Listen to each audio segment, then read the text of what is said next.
Turn to Ashes, the Ashes of the Damned Easter egg song is one of the most lyrically dense songs Kevin Sherwood has put out for some time, and was packed with possible story implications, character insights, map story, and more. Alina Sigmund is back with back-to-back bangers after Remember Us on Reckoning. This is a heavy video today, so get some snacks, like, comment, and subscribe to get more eyes on this video, and without further ado, let's get into breaking this down.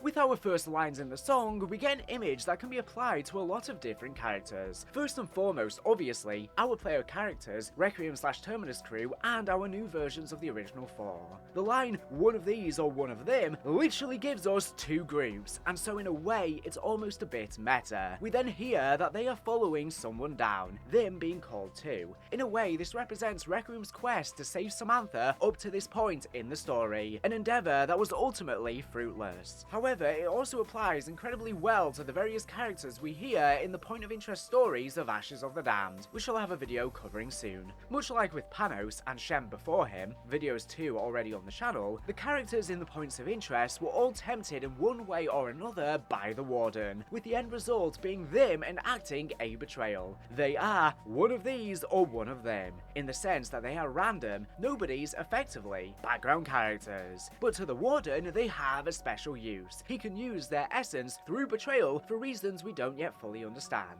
In this way, they are following his calls down to damnation in the dark ether.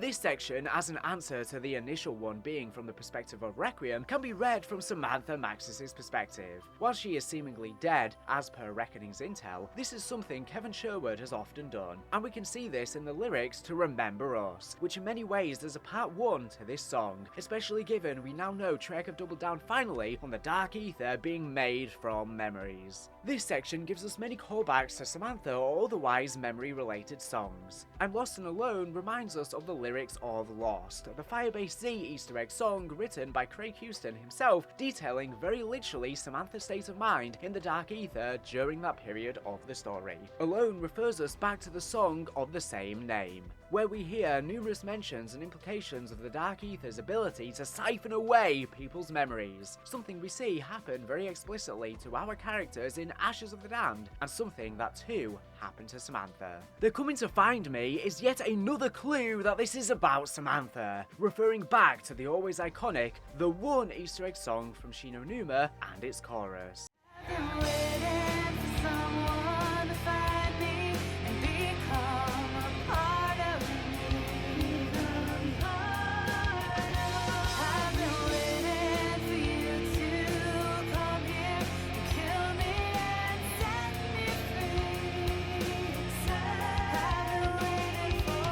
Taken more literally though, we have a statement of fact about the storyline. Requiem were coming to find her, only to then find out she was gone. In the next line, we see the state of the story at the end of A Reckoning, with the line, "and there's nowhere to run." Requiem pinned all of their hopes on rescuing Sam, and as a result, ended up with a decision they never truly wanted to make.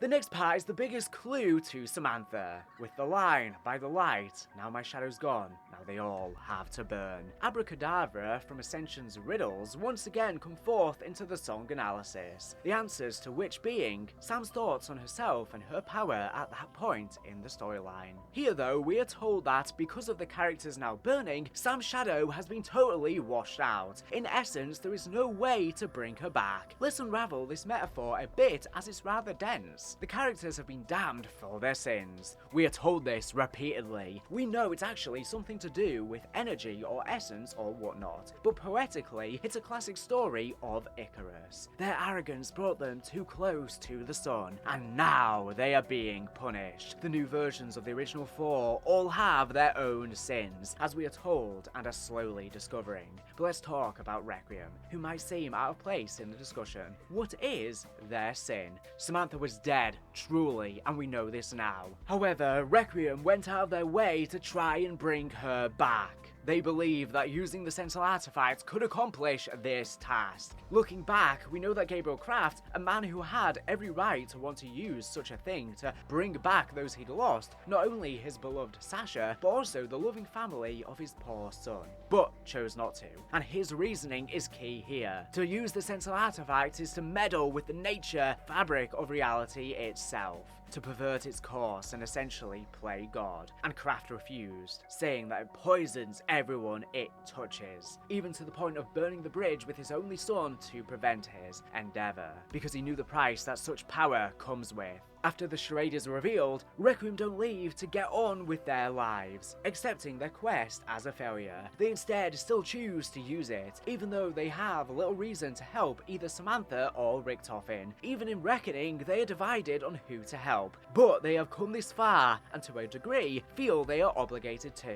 They meddle with the laws of nature, and they are sentenced to damnation immediately for doing so. Now they must learn to burn. Learn the weight of what they have done. This can maybe give us an indication as to why they got plunged into the Sentinel artifact which brought them into the Dark Aether's heart to begin with. Clearly they do learn this lesson, because by the time of Modern Warfare Zombies, they literally sacrificed themselves to put the world right. In an interesting parallel, we can just as easily link this to the Warden. He was a deserter from the Confederate Army after a betrayal by his commanders. They would have sought him out for this. But by the time they should have found him, he was already long gone into the Dark Aether.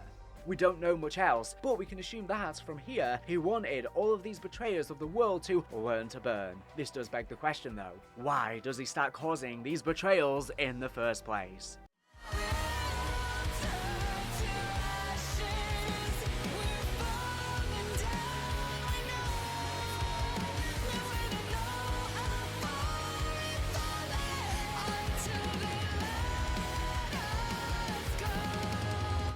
The falling imagery that was built up throughout Black Ops 6's songs has built up to this point. Finally, it seems like it's reaching a crescendo. We realise it was never a literal fall. It was a fall into sin. The speaker has been falling for so long, but it seems like they are being held by something. Perhaps the people who remember them, if we refer back to Samantha. Requiem's entire issue here was the unwillingness to accept her departure. Now, if they let her and their other regrets go, they might realise just how dire their situation is, and then move forward to put things right. In the morning, awake again. Is it a warning? This seems to be an allusion to Eddie Richtofen as he was, a very similar image to that which was portrayed in Falling to Pieces. This is a nice mirror in the song, as we have just had a section on Sam, and now we get Eddie. We of course don't know whose side ultimately won Requiem over, and we may never find out, so instead we are presented with images of them as they were. Perhaps as the crew remember them through their fractured memories.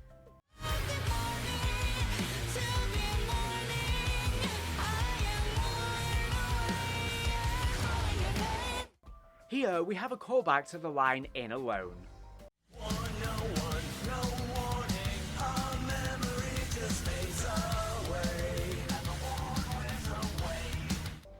In that song, as mentioned already in the breakdown I did, we have the Dark Aether taking the memories of its inhabitants and turning them into something new. All the while, the person is worn down and mutated into something other. Here, we have the same image for Eddie, at the point we saw him in Black Ops 6. Interestingly though, if we think more broadly about that, we can pin these things solely down to his regrets. He wishes he could have saved his family. That's what keeps him up. As such, when we look at the next line, we can apply it to the context of our our new original 4 characters and see that in fact this may actually be about them and their sins. They too have a great deal of regret, parts of their past that they tried so hard to regret, that eat away at them. But now they can't even remember what they are. They have nothing to be mourning, as far as they remember, because those core traumatic events are no longer a part of them. In spite of everything, Eddie remembered who he was and what he had lost. How can our new characters carry on with the trauma that shaped them when they can't even recall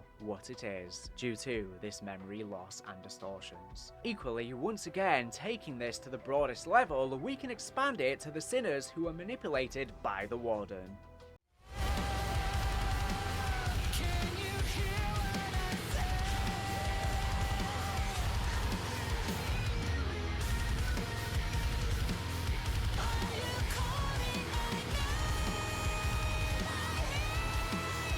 This has some very obvious allusions to Can You Hear Me Come In, the Terminus Easter egg song which I have previously argued is tied directly to Ava in my analysis breakdown. I won't be retreading those justifications here, but if you are interested you can find the video of that lyric breakdown on the channel on screen or in the description. The first pieces we were ever given about the Shadowsmiths and the Warden was at the end of Modern Warfare Zombies, where we see Ava literally hear a voice call to her, calling her name, and she hears it. She moves over to the mirror and what is inside. The Warden glimpses, before a purple jumper arm, similar to the real Samantha Maxis, takes her. Given the interesting links between the entity we see in this map and the identically named dark half of Ava we fight in Modern Warfare Zombies that was allegedly protecting her from the Shadowsmiths, I think it's very fair to say here that Kevin Sherwood is intentionally trying to draw our minds back to that. Once again though, this is just as applicable to the other sinners in Ashes of the Damned. In Modern Warfare Zombies,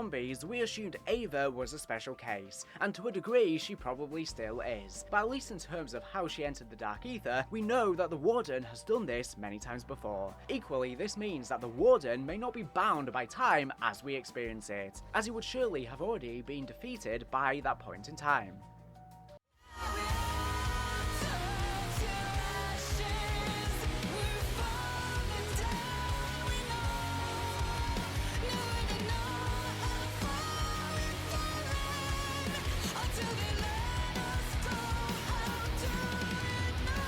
Here we have yet another allusion to Where Are We Going from Mob and Blood of the Dead. Those iconic tracks quite explicitly pose the question. Where do we go when we let go?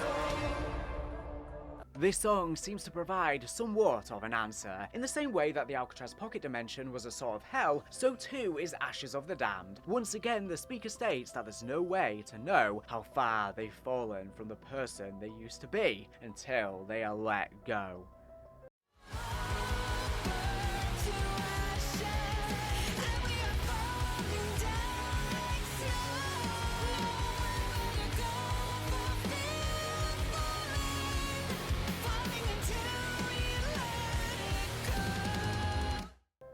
Here we seem to have some development. Despite the fact that the speaker has already lost some of themselves through their fall from grace, they are too scared to move for fear of falling. But this isn't a tenable position. If they are too afraid to make any more mistakes, they cannot possibly hope to learn from them and so put right the world they have broken. They need to let go of their regrets, of their trauma that holds them back. Through accepting it, they can move forwards.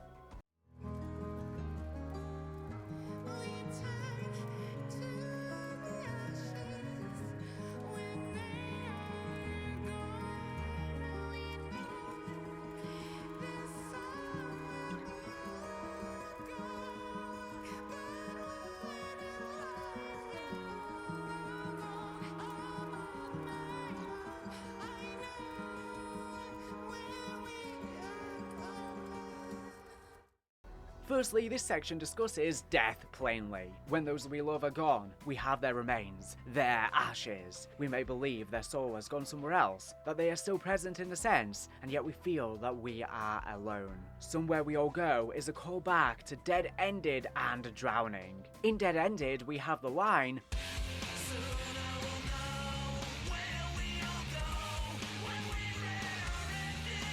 In Drowning, we are told the place we go is beyond the shore. In the wider context of the line in Drowning, the discussion is on time passing, leading towards the end that everyone shares, death. In this sense, we can understand the line in Dead Ended, these two then acting as a key for this line. This is the place beyond death. This is the underworld, the place below creation. This is the destination of the souls. Like Hades in the Greek mythology, Drake loves so much, this is not a heaven for heroes, but a tragic and great place of rest for those average souls, and torment for those who were wicked. And yet, to refer back to the song, the speaker feels alone. Our characters are seemingly a special case compared to those lost souls we hear about here. They're alive and alone in the dark ether. They know this is their final destination, as the Warden himself likely once did, and yet they all keep going.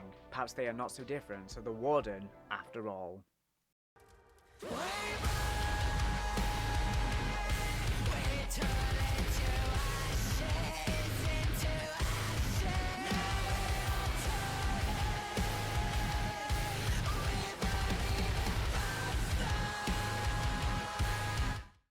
Their sins finally burn them away and they are reduced to ashes, and yet they burn even faster.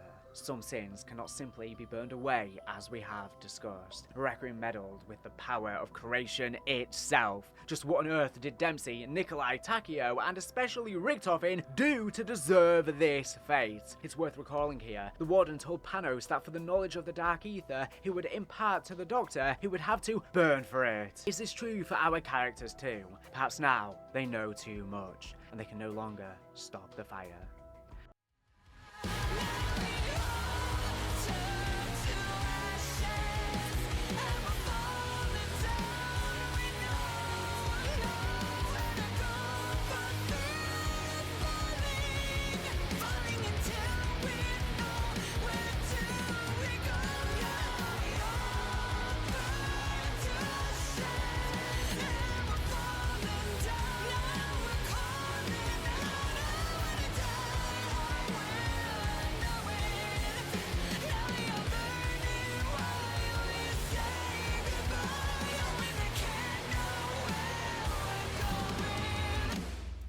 Eventually, the characters have fallen far enough to be sure of the final destination, where their sins, their Icarian flight, their forbidden knowledge will learn. Our characters will, in Black Ops 7, learn the truths of existence, the worlds weaved by the Shadowsmiths and harvested by the Warden. They burn, yet live in the unlife that so many of the Black Ops 6 songs hinted towards. We see it now with the characters themselves. They are not dead, but not living either. They simply just are. They may escape the Dark Ether, but will they ever, truthfully, be able to tell the world what they have seen? Or, much as is the case with Primus Nikolai, was he right with this statement?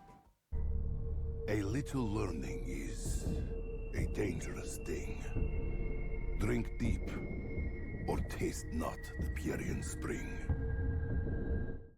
But without further ado, thanks for watching my breakdown of Turn to Ashes. We have breakdowns for all of the Black Ops 6 songs and plenty more story content on the channel. There is a full playlist linked in the description and on screen, with some other storyline videos if they interest you. I'll see you with plenty more to come. Thank you for watching the video. Make sure to subscribe if you're not here for the latest and greatest Call of Duty news and information. So anyways, thank you for watching, and bye.